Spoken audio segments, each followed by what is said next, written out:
Firefighters on the front lines of these wildfires have been working overtime just to get them under control. Earlier this week, we told you about a new report from the Colorado Division of Fire Prevention and Control that shows a significant shortage of resources in departments across the state. So I spoke with the agency's section chief to find out if this shortage is impacting their ability to handle the active fire season that we've seen. Although it's a shortage, we're going to do everything we can to protect our communities. And yes, burnout is a real issue for the firefighters with not having somebody there to replace them or, to get more time off. It's a tough job, and it does take a toll on people when they don't get enough downtime. So the report shows that departments across Colorado are around 2,000 firefighters short of where they want to be.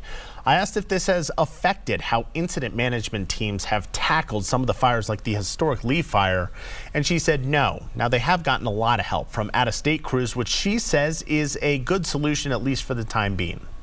What we were concerned about is if everything in the West, Oregon, Washington, if everything was burning at the same time, then yes, we probably would struggle a little bit with some of our resources from out of state. However, that didn't happen, luckily. And so what we've got is a really strong presence to deal with these fires. So between the local crews from Colorado departments and the ones from out of state, there is a 50-50 split on who is battling these fires in Colorado. Now, this is around the same ratio as there was in 2020, which was also an historically active fire season. That's when the Pine Gulch fire became Colorado's third largest ever. Now, the question moving forward comes down to funding. More than 80% of Colorado's wildland firefighting efforts come from property and sales tax, both of which are lower than where they normally are.